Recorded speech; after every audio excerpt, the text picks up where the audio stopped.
माननीय मंत्रीगण, doctor PT. Usha, आज हमारे पेरिस ओलंपिक्स में भाग लेने वाले सारे एथलीट्स आपके साथ वार्ता करने के लिए आए हैं। सर से मार्गदर्शन की अपेक्षा करते हैं। लगभग 98 लोग ऑनलाइन जुड़े हुए हैं सर, क्योंकि उनकी विदेश में ट्रेनिंग चल रही है, देश के दूसरे केंद्रों में ट्रेनिंग चल रही है और आने वाले कुछ दिनों में आप सभी लोग पेरिस के लिए रवाना होंगे। मैं अनुरोध करती हूँ सर से कि कृपया सबको मार्गदर्शन करें, प्रोत्साहन करें। धन्यवाद सर। आप सबका स्वागत है और जो साथी सब ऑनलाइन जुड़े हैं उनका भी स्वागत है। साथियों, मैं आज तो ज़्यादा समय नहीं लेता हूँ आपका, क्योंकि वो आप जाने के मूड में होंगे और जीतने के मूड में होंगे और मैं आपका जीत करके वापस आओगे तब स्वागत करने के मूड में हूँ। और इसलिए वैसे मेरी कोशिश रहती है कि खेल जगत से जुड़े हमारे देश के जो सितारे हैं उनसे मिलता रहूं, नई चीज़ें जानता रहूं, उनके प्रयासों को समझता रहूं और सरकार के नाते अगर व्यवस्था में कुछ बदलाव लाना है, कुछ प्रयास बढ़ाने हैं तो इस दिशा में कुछ काम करता रहूं। और मेरी कोशिश ये रहती है कि सबसे डायरेक्ट इंटरेक्शन करूं ताकि फर्स्ट हैंड इन्फॉर्मेशन मिलती है। खेल का एक स्वभाव होता है जी, हर विद्यार्थी का जैसे रहता है, जब वो पेपर देने जाता है एग्ज़ाम के लिए तो पूरे घर को ऐसा विश्वास देता है कि बस आप चिंता मत कीजिए, मैं रैंक लेकर के आने वाला हूँ। और जब उसको तो पता चल जाता है एग्जामिनेशन में कि क्या हो रहा है, क्या कर पाएगा, ठीक गया नहीं गया, तो निकलते ही शुरू कर देता है। पंखे की आवाज़ बहुत आ रही थी, खिड़की खुली थी तो मज़ा नहीं आ रहा था, टीचर बार बार मेरी तरफ देखते थे। तो आपने देखे होंगे ऐसे स्टूडेंट्स, उनके पास बहुत सारे बहाने होते हैं और हमेशा वो परिस्थितियों को दोष देते हैं और ऐसे लोगों की कभी जीवन में प्रगति नहीं होती है। वो बहाने बजाने में मास्टर हो जाते हैं लेकिन प्रगति नहीं कर पाते। लेकिन मैंने देखा है कि मैं कई खिलाड़ियों को जानता हूँ, वे कभी भी परिस्थितियों को दोष नहीं देते। वो हमेशा कहते हैं कि जी मुझे वो टेक्निक मेरे लिए नई थी, वो जो करता था मैंने अंदाज नहीं लगाया कि वो भी एक तरीका हो सकता है। कहने का तात्पर्य है कि दोस्तों, हम खेलने के लिए जा रहे हैं, हम अपना बेस्ट परफॉर्मेंस के लिए जा रहे हैं, लेकिन ओलंपिक सीखने का भी बहुत बड़ा मैदान होता है। अब तो एक तो मैं अपना खेल खेलूं और टेलीफोन करके सबको बताता रहूं, देखिए आज ऐसा रहा वैसा रहा। दूसरे होते हैं बाकी हर खेल देखने जाते हैं, फलाना देश कैसे खेल रहा है, टिकना देश कैसे खेल रहा है, और वो चीज़ों को पूरी तरह ऑब्जर्व करता है, कोशिश करता है एब्सॉर्ब करने की और आकर के अपने कोच को भी बताया कि यार भाई मैंने देखा उसने तो बड़ा कमाल कर दिया था लास्ट मोमेंट, अब मुझे भी बताइए वो क्या टेक्निक थी। कभी उस वीडियो को लेकर के 10 बार देखता है कि उसने कैसे उसको पलटा था। तो इन्हें जो सीखने की वृत्ति से काम करता है उसके लिए सीखने के बहुत अवसर होते हैं। जो शिकायत में जीना चाहता है उसके लिए भी अवसरों की कमी नहीं होती।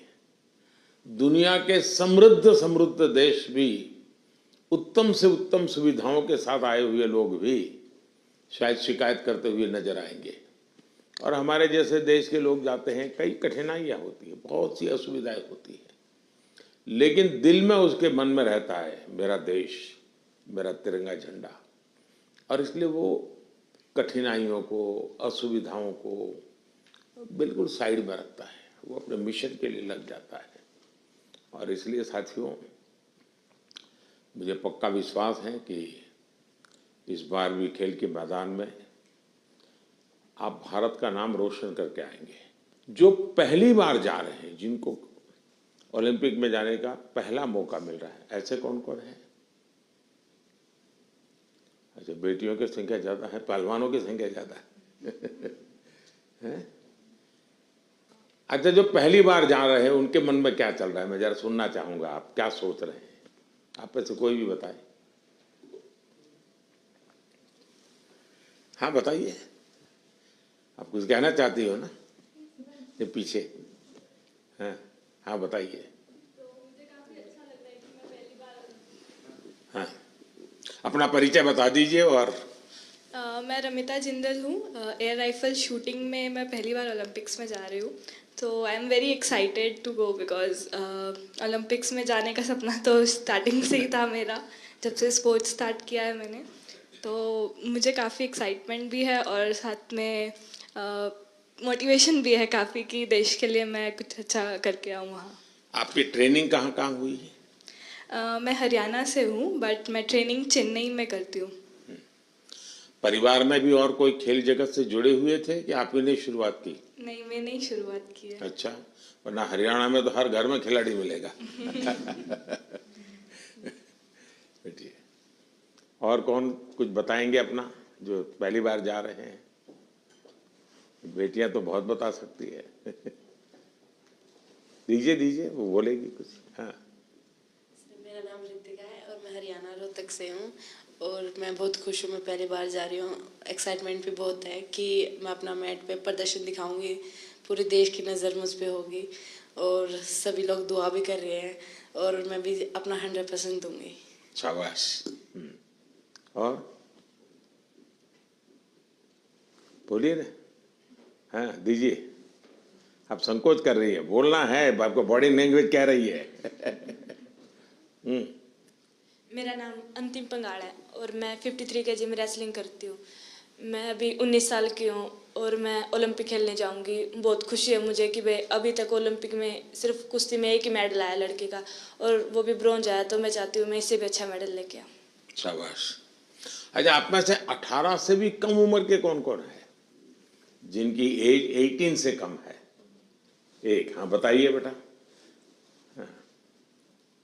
Hi, I'm Dinidhi Desingu. I am 14 years old. I'm from Kerala, but I represent Karnataka generally.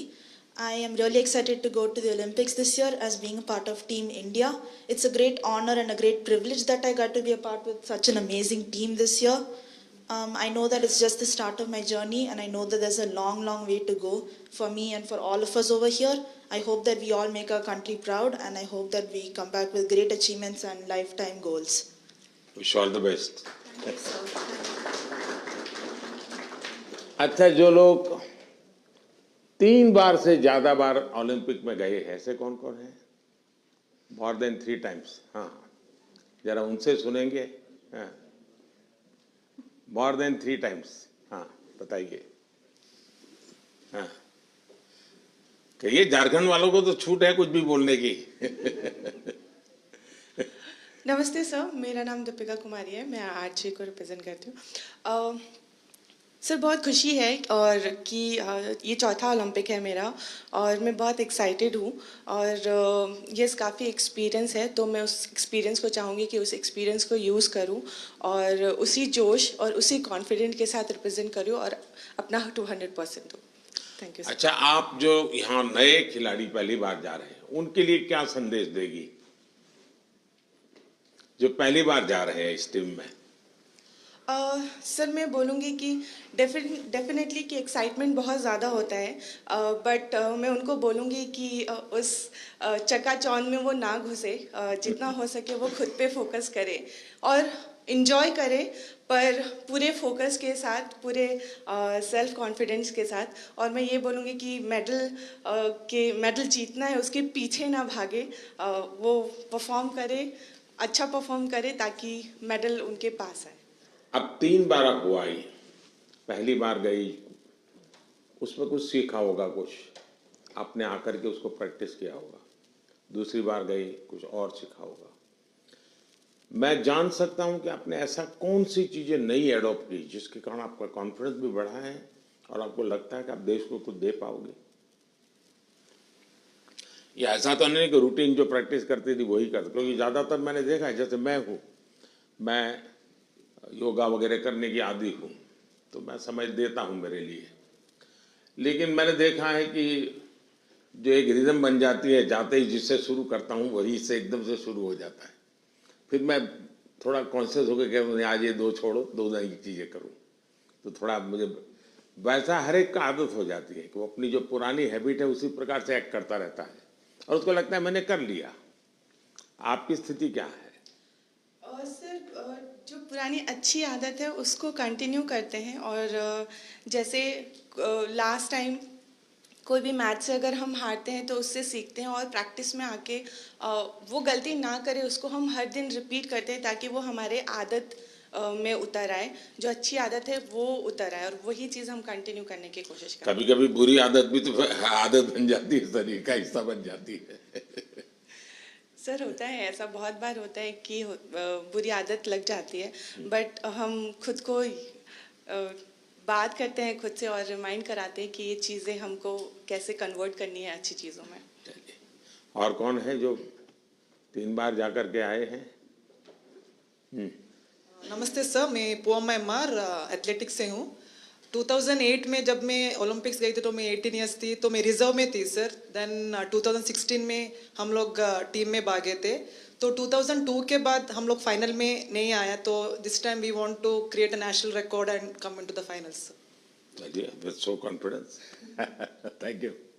Sure. ये जो बाहर जो है हमारे साथ ऑनलाइन जुड़े हैं, वे भी कुछ अपना अनुभव शेयर करना चाहते हैं तो अच्छा लगेगा सब खिलाड़ियों को।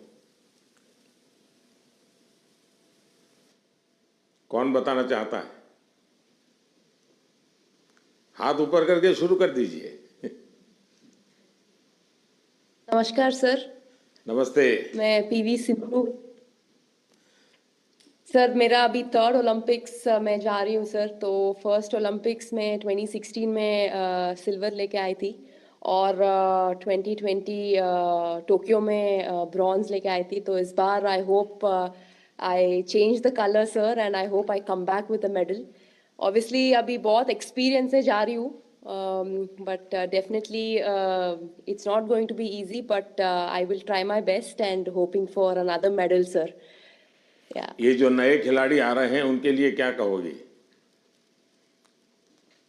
बस फर्स्टली मैं बस ये कहती हूँ कि I wish them all the very best. बहुत लोग ये सोचते हैं कि ओलंपिक्स है कैसा खेलना, और प्रेशर भी बहुत रहता है, और कुछ लोगों को ये रहता है कि वो एक्साइटमेंट रहता है कि you know it's a first Olympics and we want to go to the Olympics.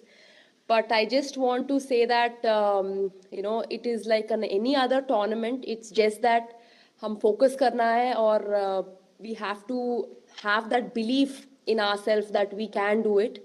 And definitely सब लोग hard work कर रहे हैं, तो I wish them that they give their 100%, not think that it is some different tournament and it is going to be hard. But I just want to tell them that it is like any other tournament, and I want them to give their 100%. चलिए, pressure तो सब लोग सब। Thank you sir, thank you. और कौन कोई है जो बाहर से बात करना चाहेंगे? नमस्ते सर। नमस्ते मैं जी। प्रियंका गोस्वामी। नमस्ते जी। तुम्हारे बालकृष्ण कहाँ है? सर मेरे पास ही है, यहीं पे स्विट्जरलैंड में। तो इस बार भी बालकृष्ण को लेके जा रही हो ना? हाँ जी सर, ओलंपिक्स उनका भी दूसरा ओलंपिक्स है। सबसे पहले तो सर आपको बधाई हो कि आप तीसरी बार प्रधानमंत्री बने हैं और हमें सभी खिलाड़ियों को आपसे दोबारा से बात करने का और मिलने का मौका मिला है। और सर जैसा कि दूसरा ओलंपिक्स है और मैं 3 महीने से ऑस्ट्रेलिया में ट्रेनिंग कर रही थी सरकार की तरफ से और अभी स्विट्जरलैंड में ट्रेनिंग कर रही हूँ टॉप्स की तरफ से। तो काफ़ी सपोर्ट मिल रहा है हमें गवर्नमेंट की तरफ से कि हम दूसरे देश में जाके अपनी प्रैक्टिस कर रहे हैं। तो आई होप कि सभी प्लेयर्स ओलंपिक्स में अपना बेस्ट देंगे और अच्छा रिजल्ट देंगे और ज़्यादा से ज़्यादा मेडल जीतेंगे। अच्छा, आपकी एक शिकायत रहती थी कि तुम्हारा खेल ऐसा है कोई देखने वाला नहीं होता है, तो वहाँ प्रैक्टिस कर रही थी तो कोई होता देखने वाला? हाँ सर, विदेशों में तो इस खेल को भी मतलब उतनी ही अहमियत दी जाती है जितनी की और खेलों में दी जाती है। तो अपने देश में थोड़ा सा कम था, लेकिन जब से आप भी उसको इनक्रेज कर रहे हो कि सब देखो, इस हर खिलाड़ी के लिए आप बोलते हैं, तो हमारे देश में भी बहुत लोग अभी खेल को देख रहे हैं और काफी बढ़ावा मिल रहा है खिलाड़ी को। और हमें भी सपोर्ट मिलता है कि कोई देखता है हमारा इवेंट कि हाँ सब बैठ के देख रहे हैं, तो हमें भी और मोटिवेशन आता है कि अच्छा करना है। चलिए, बहुत बहुत बधाई आपको। और कौन है वहां से कोई बात करना चाहेगा? सर नमस्कार सर। नमस्कार। मैं निखत बोल रही हूँ सर। मैं बॉक्सिंग में 50 कैटेगरी में इंडिया को रिप्रेजेंट करने जा रही हूँ ओलंपिक्स में, और ये मेरा पहला ओलंपिक्स है और मैं बहुत एक्साइटेड हूँ। एट द सेम टाइम अपने आप को फोकस रख रही हूँ क्योंकि पूरे देशवासियों का मेरे ऊपर एक्सपेक्टेशंस है, तो मैं उनकी उम्मीदों पे खड़े उतरना चाहती हूँ और अपने देश का नाम रोशन करके वापस लौटना चाहूँगी। बहुत बहुत शुभकामनाएं। नीरज कुछ कह रहे थे? हाँ नमस्ते सर। नमस्ते भैया।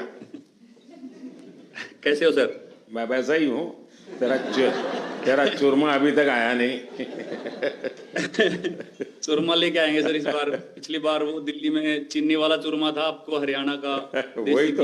और नहीं, मुझे तेरी बाघ के हाथ का चूरमा खाना है। पक्का सर।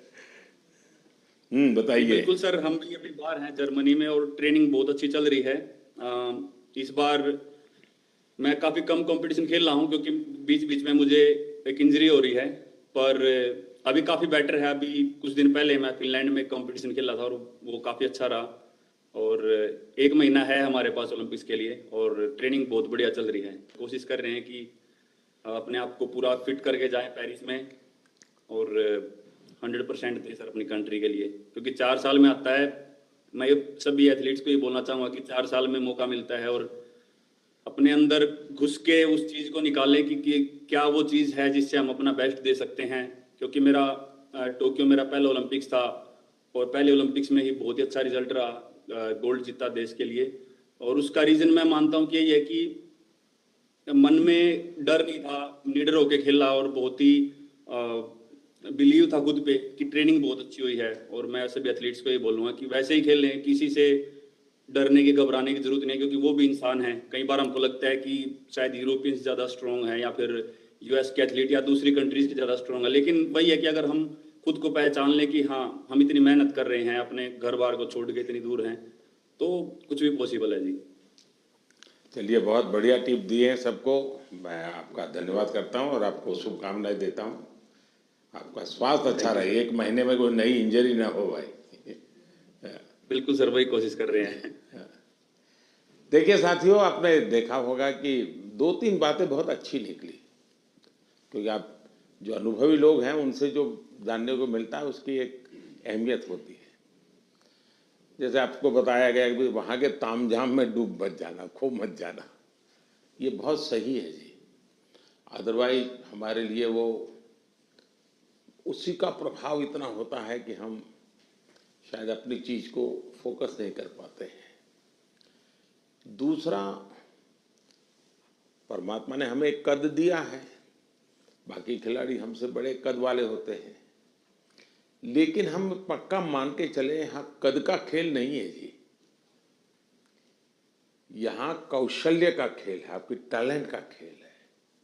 सामने वाले का शरीर हमसे 2 फीट ऊंचा है, चौड़ा है, इसकी परवाह मत कीजिए। आपको अपने टैलेंट पे भरोसा होना चाहिए और फिर सामने कितना ही शरीर मोटा हो, बड़ा तगड़ा हो, दिखने में बड़ा शानदार हो, तो वो जीत ही जाएगा, मानने का कारण नहीं होता है।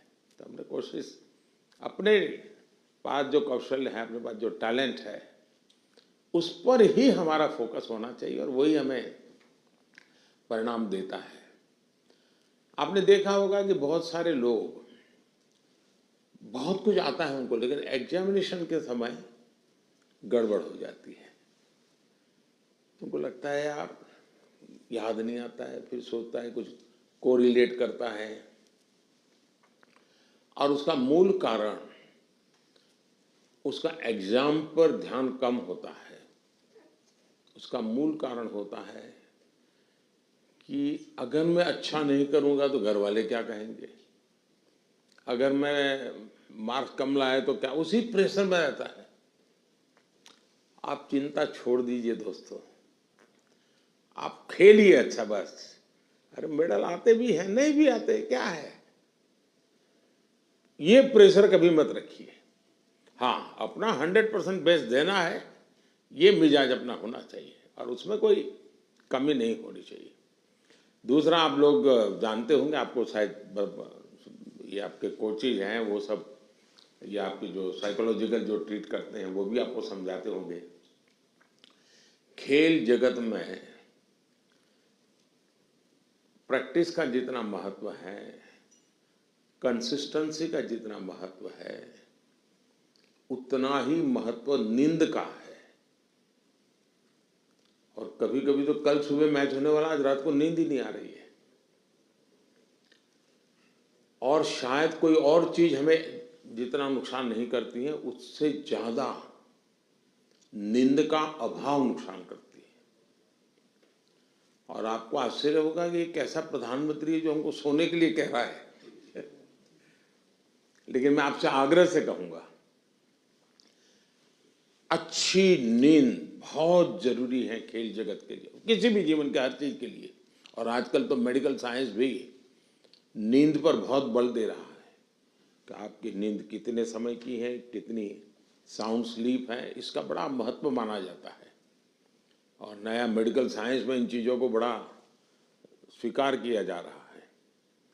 और इसलिए कितना ही एक्साइटमेंट क्यों ना हो जी, आप नींद पक्की करके, वैसे आप लोग मेहनत इतनी करते हैं कि आपको नींद आना बहुत स्वाभाविक होता है, क्योंकि आप गहरी नींद में चले जाए तो इतनी मेहनत करते हैं शरीर से।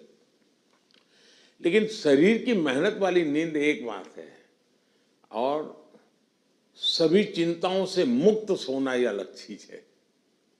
और इसलिए मैं आपसे आग्रह करूंगा कि आप नींद के संबंध में जरा भी कॉम्प्रोमाइज, और थोड़े दिन पहले इसीलिए भेजते हैं कि थोड़ा आप वहाँ पर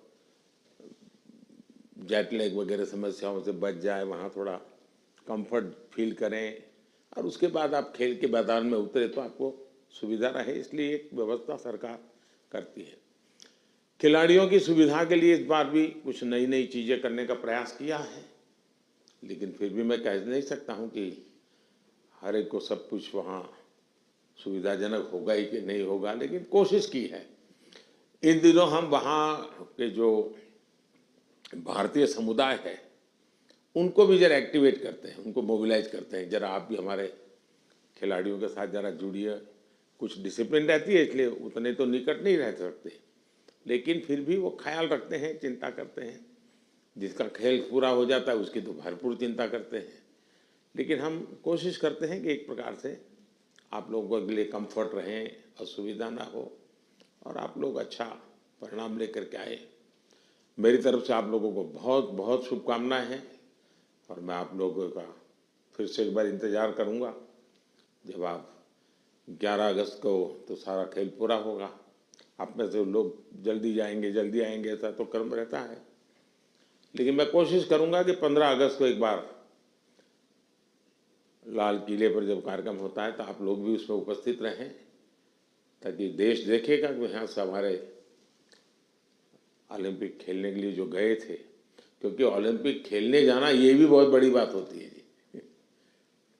खेल में क्या करके आते हैं वो तो उसमें 4 चांद लगा देता है, लेकिन देश के अंदर इतना सारा खेल जगत के लोगों का होने के बाद आप में से खेलो इंडिया से निकल कर के खिलाड़ी बने ऐसे कितने हैं? अच्छा, ये भी काफी लोग हैं। तो आपका क्या कैसा कौन सा खेल रहा क्या है, बता दीजिए जरा। हेलो सर, मैं सिफ्त हूँ और मैं शूटिंग करती हूँ। तो खेलो इंडिया ने मुझे काफ़ी हेल्प की है, क्योंकि दिल्ली में ट्रेनिंग करके और उस टीम में आके जो भी मेरा रिजल्ट आया तो खेलो इंडिया कारण ही आया। चलिए, अच्छी शुरुआत है। हाँ जी। आपका? नमस्ते सर, मेरा नाम मनु भाकर है। मैं शूटिंग में ही अभी दूसरा ओलंपिक मेरी इंडिया को रिप्रेजेंट करूँगी। 2018 में जो फर्स्ट एडिशन था खेलो इंडिया स्कूल गेम्स का, उसमें मैंने नेशनल रिकॉर्ड के साथ गोल्ड मेडल जीता था। और वहीं से उसके बाद मैं टॉप्स के कोर ग्रुप में आ गई थी। और तब से बस ये था कि इंडिया की जर्सी चाहिए और इंडिया के लिए खेलना है। और खेलो इंडिया एक ऐसा प्लेटफॉर्म था जो बहुत सारे लोगों को उसने एक मार्गदर्शन दिया है। और आई थिंक वहाँ से काफ़ी सारे एथलीट्स ऐसे हैं जो आज मैं अपनी टीम में देखती हूँ, मेरे साथ भी खेलते हैं और मेरे से जूनियर भी हैं जो खेलो इंडिया से आए हैं। और उसकी एक बड़ी स्टेप होती है टॉप्स, जो मुझे 2018 से ही उसका सपोर्ट मिला है। और मैं बहुत ही शुक्रगुजार हूँ कि इनकी सपोर्ट की वजह से जो एक खिलाड़ी की छोटी छोटी समस्याएं होती हैं वो उनका हल निकाल देते हैं। तो आई थिंक बहुत मेजर रोल प्ले किया है मेरे लिए तो खेलो इंडिया ने और टॉप्स ने। सो जी सर, जो आज मैं यहाँ हूँ मैं उसके काफ़ी हद तक उसका सहारा रहा है। जी शुक्रिया सर। चलिए, बहुत शुभकामनाएं आपको। और कोई है जो कुछ कहना चाहते हैं, आप अपने हिसाब से कुछ बात बताना चाहते हैं? हाँ, नमस्कार सर, मैं हरमनप्रीत सिंह हूँ हॉकी टीम से। तो सर, लास्ट टाइम जो हमने ओलंपिक में ब्रॉन्ज मेडल जीता था 41 ईयर्स के बाद, तो वो बहुत हमारे लिए प्राउड मोमेंट थी। एंड क्योंकि हॉकी की जो हिस्ट्री है वो बहुत बड़ी रही है एंड इस बार कोशिश बहुत अच्छी चल रही है। एंड फैसिलिटीज़ की बात करूँ, सब दिख रहे हैं। हाँ जी आपकी टोली। तो फैसिलिटी सर, हम बेंगलोर साई में रहते हैं तो one of the best facilities हमें मिल रही हैं। जैसे आपने रिकवरी के बारे में बोला, स्लीप के बारे में बोला, और वहाँ पे जो हमारा रिकवरी का है, फूड से लेकर सारा कुछ सर बहुत अच्छा मिल रहा है हमें। और इस बार भी हम पूरी अपनी मेहनत कर रहे हैं एंड टीम हमारी जो है बहुत स्ट्रांग है। तो उम्मीद करते हैं सर इस बार और बेहतर करें और देश के लिए मेडल लेके आएँ सर। शायद किसी एक खेल पर सबसे ज़्यादा देश का प्रेशर है तो हॉकी पर होता है, क्योंकि देश के सब लोग मानते हैं तो हमारा खेल है, हम कैसे पीछे रह गए। सबसे ज़्यादा प्रेशर रहता है हॉकी के खिलाड़ियों पर, क्योंकि देश का हर बच्चा ही मानता है ये तो हमारा खेल है, ये हम कैसे हार सकते हैं।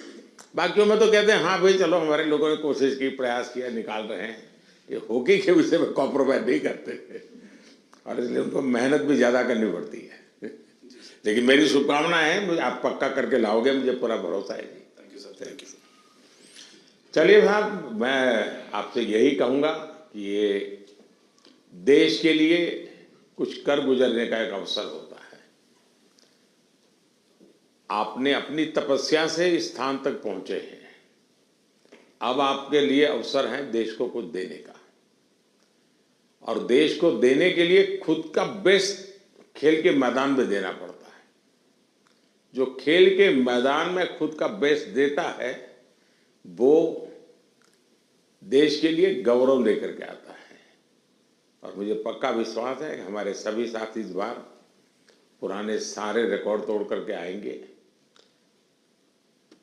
इस बार भारत की कोशिश है कि हम 2036 में ओलंपिक की मेजबानी हमारे देश में करें।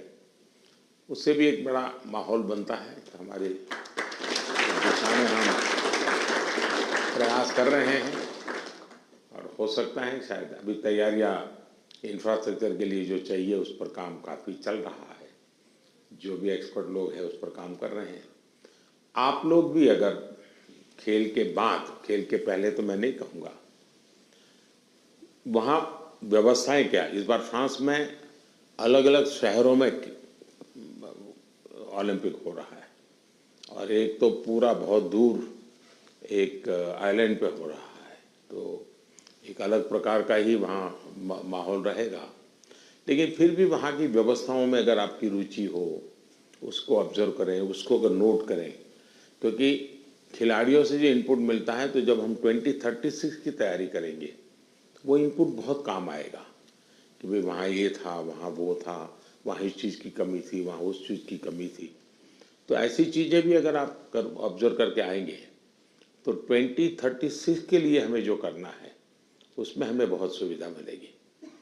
तो मेरी तरफ से आप सबको बहुत बहुत शुभकामनाएं, धन्यवाद। खबरर भिड़ भितर अलड़ा हेउछि कि आपणकर खबर शुणुनी प्रशासन, शुणु नाहंती नेता मंत्री जंत्री की तंत्री। ब्रेकिंग न्यूज भिडरू बाहरी आमे आसुछु आपणक स्वर होई, आमे देखाइबु आपणक खबर। खबर आपणक फोन पर्दारे गोटिए क्लिक रे गाँरु सहर सबु खबर। आज ही दैनिक आशा ऐप को डाउनलोड करी सब्सक्राइब, लाइक एवं शेयर करंतु।